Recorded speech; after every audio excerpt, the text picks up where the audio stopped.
మీ family future కు safe investment అంటే లాండోరా the valley, కంది, హైదరాబాద్. ప్రస్తుతం మనతో పాటు ఉన్నారు joint transport commissioner Chandrashekar Goud గారు. ఒకసారి ఆయనతో మాట్లాడదాం. సార్ నమస్తే. నమస్తే సార్, ఈ మధ్యన మొత్తం వెహికల్స్ అన్నీ కూడా రిజిస్ట్రేషన్ ఇక నుంచి షోరూమ్స్లోనే జరుగుతుంది అని చెప్పేసి ఒక డెసిషన్ తీసుకున్నారు మీ డిపార్ట్మెంట్ నుంచి. ఎందుకు అలా షోరూమ్స్లో జరగటం వల్ల పబ్లిక్ వచ్చే యూజ్ ఏముంటుంది, మీకు వచ్చే అనదర్ బెనిఫిట్స్ ఏముంటాయని మీరు ఎందుకు అలాంటి డెసిషన్ తీసుకున్నారు? అసలు రవాణా శాఖ చేపడుతున్నటువంటి సంస్కరణల్లో భాగంగా ఎన్నో మార్పులకు శ్రీకారం చుట్టింది. గౌరవ ముఖ్యమంత్రి గారు, గౌరవ మంత్రి గారి యొక్క ఆదేశాల మేరకు కమిషనర్ గారు ఈ జనవరి 8వ తేదీన షోరూంలోనే వాహన రిజిస్ట్రేషన్ చేయాలని చెప్పేసి అందుకు అనుగుణమైనటువంటి సాఫ్ట్వేర్ రూపొందించాలని ఆదేశించడం జరిగింది. దానిలో భాగంగా 15 రోజుల్లో సాఫ్ట్వేర్ను మాకు సంబంధించిన ఐటీ టీము రూపొందించి ప్రయోగాత్మకంగా 23వ తేదీ ఒక షోరూంలో టెస్ట్ చేయడం జరిగింది. సక్సెస్ఫుల్ అయిన తర్వాత ఆ నెక్స్ట్ డే 24వ తేదీ రాష్ట్ర వ్యాప్తంగా షోరూంల వద్దనే సర్వీసెస్, అంటే ఇక్కడ దీనివల్ల ప్రజలకు ముఖ్యంగా ఉపయోగం ఏంటంటే, ప్రజలు రవాణా శాఖకు రవాణా శాఖ కార్యాలయకు వెళ్ళాల్సిన అవసరం లేదు. దీనివల్ల సమయం ఆదా అవుతుంది. కార్యాలయాల్లో లాంగ్ క్యూసు ఏవైతే ఉన్నాయో ఆ క్యూస్ను కూడా నిలబడి ఎదురుచూపులు ఇవన్నీ తప్పించుకునే వాళ్ళు అవుతారు.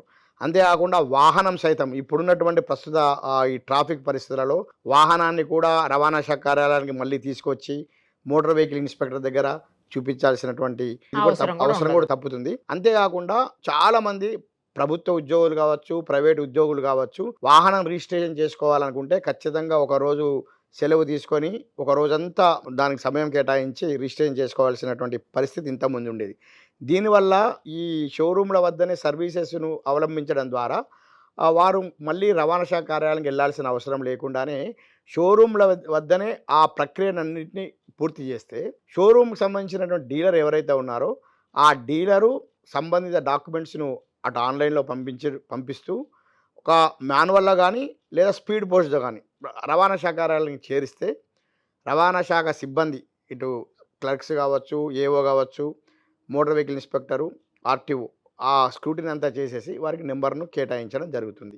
ఇదంతా ఒక ప్రక్రియ సజావుగా జరగడానికి కూడా కమిషనర్ గారు ఎవ్రీడే డీలర్స్తోని, ఆయా జిల్లాల డీలర్స్తోని, ఆయా జిల్లాల డిప్యూటీ కమిషనర్లు కూడా సంబంధిత జిల్లాల షోరూమ్ డీలర్స్తోని కూడా వెబెక్స్ మీటింగ్ను ఏర్పాటు చేసి ఒక అవగాహన కార్యక్రమాన్ని కూడా శ్రీకారం చుట్టారు. దీనిలో భాగంగా ఈ గత కొన్ని రోజుల్లో కూడా వచ్చినటువంటి చిన్న చిన్న ఒక సమస్యలు కానివ్వండి, ప్రాబ్లమ్స్ని కూడా మా ఐటీ టీం ఎప్పటికప్పుడు సాల్వ్ చేసుకుంటూ ముందుకెళ్తుంది. ప్రస్తుతం అయితే పరిస్థితి అంతా సజావుగానే ఉందని మాకున్న ఫీడ్బ్యాక్. సార్, ఇప్పుడు రావటం తప్పుతుంది అంటున్నారు. ఇక్కడికైనా రావాల్సిందే, షోరూమ్కైనా వెళ్ళాల్సిందే కదా. మనిషి అయితే ఇన్ పర్సన్ ఉంటేనే కదా అవుతుంది రిజిస్ట్రేషన్. ఇంతకుముందు ఏంటంటే ఖచ్చితంగా షోరూమ్కి వెళ్ళాలి, మళ్ళీ స్లాట్ బుక్ చేసుకొని ఆ స్లాట్కు అనుగుణంగా మళ్ళీ ఇక్కడికి రావాల్సిన షోరూమ్కి వెళ్ళాలి, మళ్ళీ ఇక్కడికి వచ్చేసేసి ఇక్కడ ఒక సమయం, ఎందుకంటే స్లాట్ అనేది లిమిటెడ్ స్లాట్స్ ఉంటాయి, ఆ సమయం కేటాయించేసి వాహనాన్ని తీసుకొచ్చి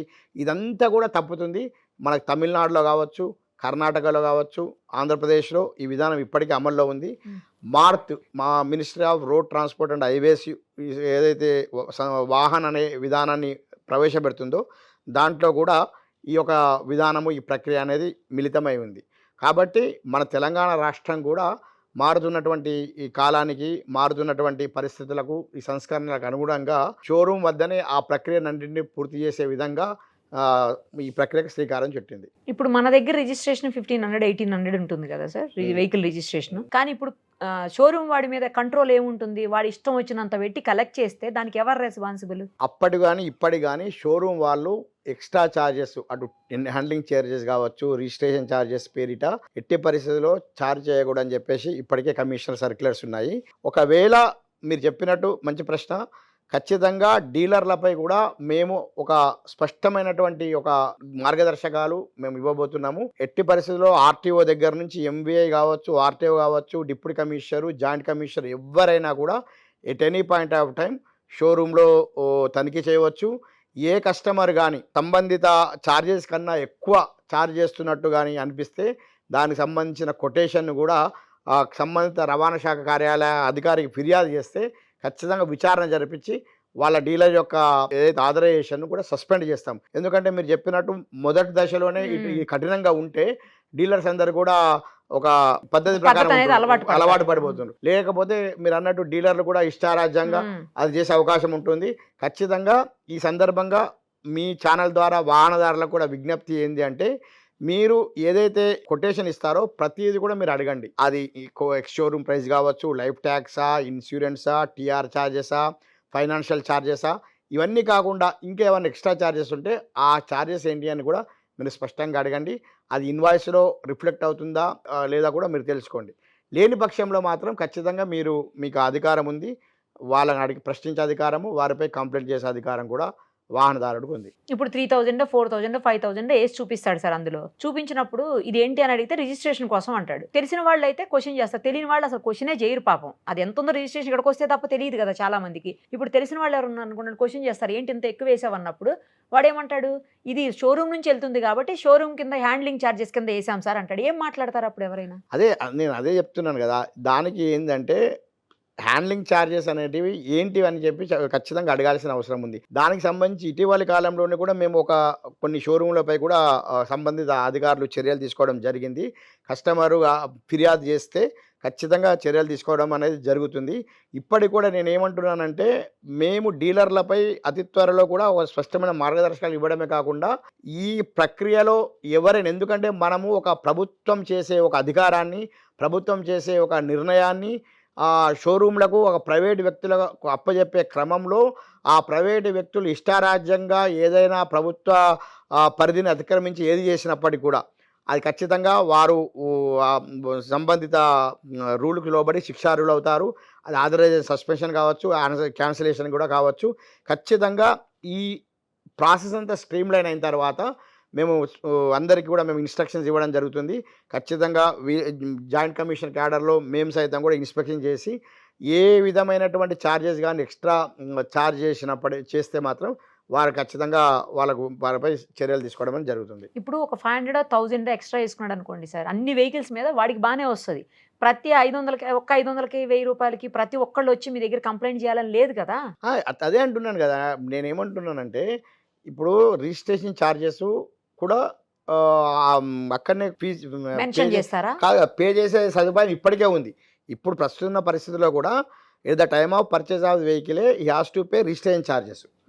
రిజిస్ట్రేషన్ ఛార్జెస్ పేరు మీద ఆయన కలెక్ట్ చేసి, లేదు టీఆర్ ఛార్జెస్ అండ్ ఫైనాన్స్ ఉంటే ఫైనాన్స్ ఛార్జెస్ కలెక్ట్ చేస్తే అది ఎవరికి అభ్యంతరం ఉండదు. దానికి సంబంధించింది కూడా మేము ఖచ్చితంగా వెబ్సైట్లో కూడా మేము నమోదు చేయడం జరిగింది. అతి త్వరలో కూడా ఒక విస్తృతమైనటువంటి ఫీజు చార్ట్ కూడా మేము ప్రజలకు అందుబాటులో మరొకసారి కూడా ఉంచే ప్రయత్నం చేస్తాము. ఎందుకంటే మీరు అన్నట్టు చాలామందికి 2 వీలర్కు ఎంత రిజిస్ట్రేషన్ ఛార్జో, 4 వీలర్కి ఎంత రిజిస్ట్రేషన్ ఛార్జో చాలామంది కూడా అవగాహన లేదు. కాబట్టి మీడియా ద్వారా, అటు వెబ్సైట్ ద్వారా ఖచ్చితంగా మేము కూడా అవసరమైతే షోరూమ్ వాళ్ళకు కూడా ఖచ్చితంగా మీరు డిస్ప్లే కూడా చేయాలి. 2 వీలర్ రిజిస్ట్రేషన్ ఛార్జెస్ ఇది బెటర్ సార్, డిస్ప్లే చేయించాలి ప్రతి చోట. మంచి సూచన. ప్రతి చోట కూడా 2 వీలర్ రిజిస్ట్రేషన్ ఛార్జెస్ ఇంత అవుతుంది, 4 వీలర్ ఇంత అవుతుంది, టెంపర్ రిజిస్ట్రేషన్ ఛార్జ్ ఇంత అవుతుంది, ఫైనాన్షియల్ ఛార్జ్ ఇంత అవుతుంది, సర్వీస్ ఛార్జ్ ఇంత అవుతుంది అని చెప్పేసి డిస్ప్లే చేస్తే అప్పుడు ఇంకా దాన్ని దాటి వెళ్ళడానికి వాళ్ళకి ఉండదు, వీళ్ళకి కూడా క్వశ్చన్ చేయడానికి. ఎగ్జాక్ట్లీ, కస్టమర్ కూడా అవగాహన అనేది ఉంటుంది. ఈ ప్రక్రియలో భాగంగా ఖచ్చితంగా మేము ఇది కనీస బాధ్యత, ట్రాన్స్పోర్ట్ శాఖ, రవాణా శాఖ యొక్క కనీస బాధ్యత. ఎందుకంటే ఒక ప్రక్రియ నుంచి మరో ప్రక్రియకు మారుతున్నటువంటి క్రమంలో చిన్న చిన్న బాలారాష్ట్రాలు సమస్యలు వస్తూనే ఉంటాయి.